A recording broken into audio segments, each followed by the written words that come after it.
It's time I restore something that's not actively trying to stop me, like the ways of modern technology. This is neither modern nor technology, but it'll sure be an involved restoration. What we're looking at is an 1880s or 1890s rim lock. A once beautiful feature point of this door that would have been painted black with solid brass accents has been reduced to a blobby lump covered in paint. On the other side of the door is the brass key escutcheon and rose, which had also been painted, but I've already loosely cleaned them up a few weeks ago. So we'll be focusing on the lock itself and the strike plate. To be able to properly restore the lock, I'll need to take it off the door. It's held in place with 3 slotted screws that have been well painted over. So using some soldering assistant tools of all things, I can scrape around the perimeter of the screw and in the slot itself. This will allow me to easily remove the screws. What I can tell you is it's been a long time since these came out. Once I get one to turn, I can continue freeing the other 2.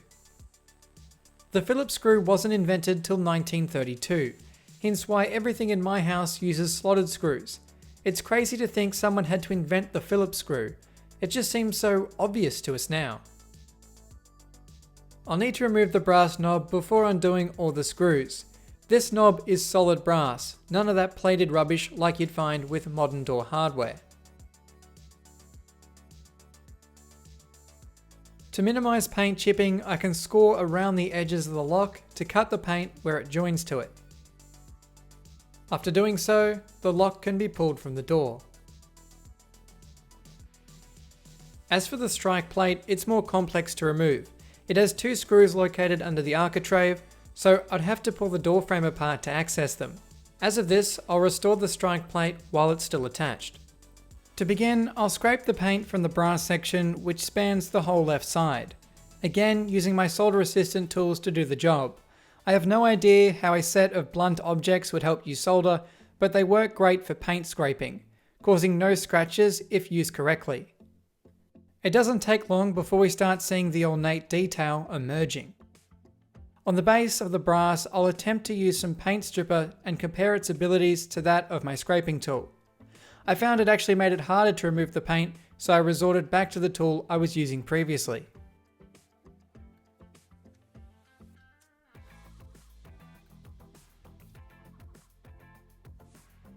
With the brass free of paint, it's time for the remainder of the strike plate. I'll tape around it to ensure no paint stripper comes in contact with the architrave, minimizing the paint touch-up I'll need to do after I restore the lock. Applying some paint stripper, you can see the paint begins to bubble. This will help us remove it and hopefully dig down to the original coat of paint. The brass section only had 2 coats, white and brown. However, it seems the body has been painted many more times. I'll keep applying more paint stripper as needed to break down each layer of paint. The more layers, the more time consuming the process. Of course, you could just paint over the existing colour to get a similar look to how it was originally, but I want this lock as close to original as possible. I had planned to spray a new coat of satin black on the metal to refurbish the lock, making it look new, but as the original 1800s black coat emerged, I began to wonder if I could preserve it. That'd mean I'd have to take off the 4 layers of paint above it while somehow not damaging the original paint beyond use.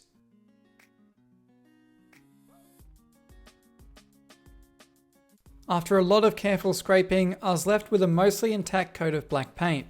Its top layer that provides the semi-gloss look has been damaged, but not the base colour. I think we might just be able to make this work. It's time to make this cat shine with the help of some Brasso. A good polish and it'll shine for the first time in decades.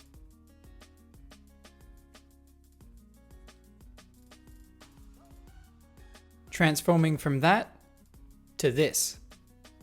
I'll remove the tape as we're now done with the strike plate and can move across to the lock itself, where it will get a similar treatment. I'll never understand why people paint door and window hardware. In my era of home, the locks are supposed to stand out and not be the colour of the door, which would have originally been unpainted timber. However, what struck me most with the lock was the yellow sparkly flakes on the back. Could it be what I think it is? I thought maybe it's just shellac flakes, but they're too small. Under a microscope, I can see what I believe to be gold flakes. But where did they even come from? Gold leaf was widely used in the past from things like plates to wallpaper, but that doesn't explain why it's on the back of this lock. That is, until you look at the escutcheon piece before I cleaned it up. It had a piece of dowel and a pen tip jammed in it and was filled with some kind of filler, completely blocking it off. And at the beginning, before I remove the lock, you can see chipped paint around the edges from a previous layer, causing an uneven paint surface, suggesting someone in the past has had this lock off. A while ago, in another keyhole, I found a bank withdrawal form from the 1950s, in pounds, pence and shillings. Imperial money, imagine that. Maybe I should be checking all of my locks. Gold leaf isn't very expensive, but even so, I'll keep any I find. Maybe I can sort it out one day and see how much I got in total. But let's see what's hiding inside the lock. Who knows? There could be more. Removing the back cover reveals no gold bars, unfortunately, but there's certainly more gold flakes as well as some other junk. It's hard to tell for sure if someone really did hide gold in here at some point, but what remains points to that theory. Amongst said junk is a piece of cardboard, and I have no idea why that was placed in here. Also inside is a piece of plaster that came from me busting open the blocked off keyhole with a screwdriver. Under the microscope we can see some gold coloured flakes and a few pink matches. Never seen pink matches before.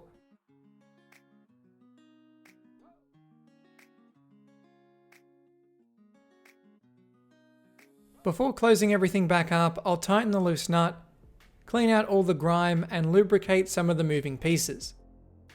You'd be best using graphite powder, but I didn't have any, so WD-40 it is.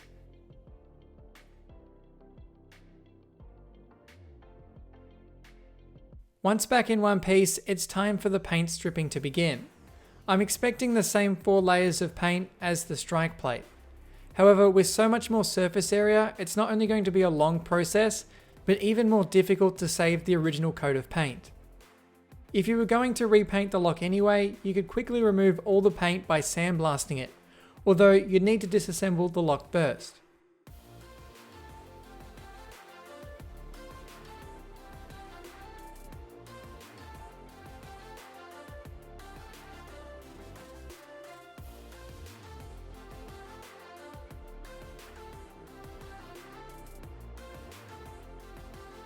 As we peel back the layers, we begin to see the brass medallion. Before I reveal the black layer entirely, I'll clean it up as I don't want the paint stripper or steel wool to damage the black coat.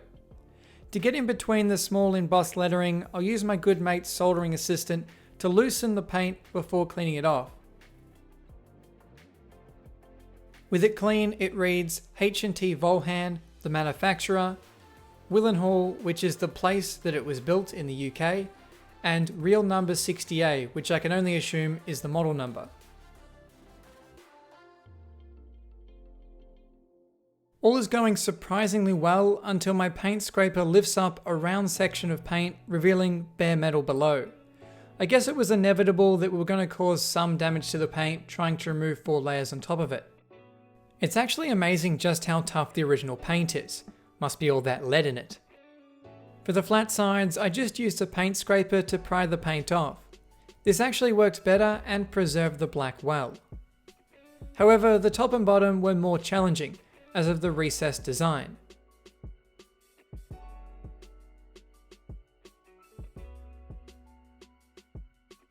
But I wasn't happy with the result of the front. Thinking I'd be forced to repaint it, I applied some paint stripper and brushed it with steel wool. What I found was it didn't ruin the finish, but actually removed most of the residue, cleaning it up fairly well. There's still some bare metal and other blemishes, some of which I'll touch up later once the lock is installed. You can see the lock has had some chipping when it was first painted, as the first colour is on some of the bare metal. Before we get it attached though, we can't forget to clean up the screws with some steel wool. Back at the door, I can clean off the bare pine before positioning the lock into place. And I know what some are thinking, it looks like it needs to be restored, and while I will touch up the paint in a few spots, it won't look like new. I'm not refurbishing the lock to new condition, I'm wanting it to look as though it remained unpainted all these years, providing original patina. You'll have to ignore the chipped paint around the lock as I haven't got any of this dark brown on hand to touch up. But with everything reassembled, it's working just as it should. But that brass doorknob looks a little dull, so with some more brasso, we can make it shine. The final step is upon us, paint touch-up. I don't want to over-restore this lock as that's not the look I'm going for here. For colour, I'm using a satin black, which while it came in a spray can, I'm feathering it on with a brush, blending it in with what's existing. The colour matched exceptionally well with what was there, providing an almost seamless transition from what was there to the newly painted areas, such as the top section, which I had to repaint.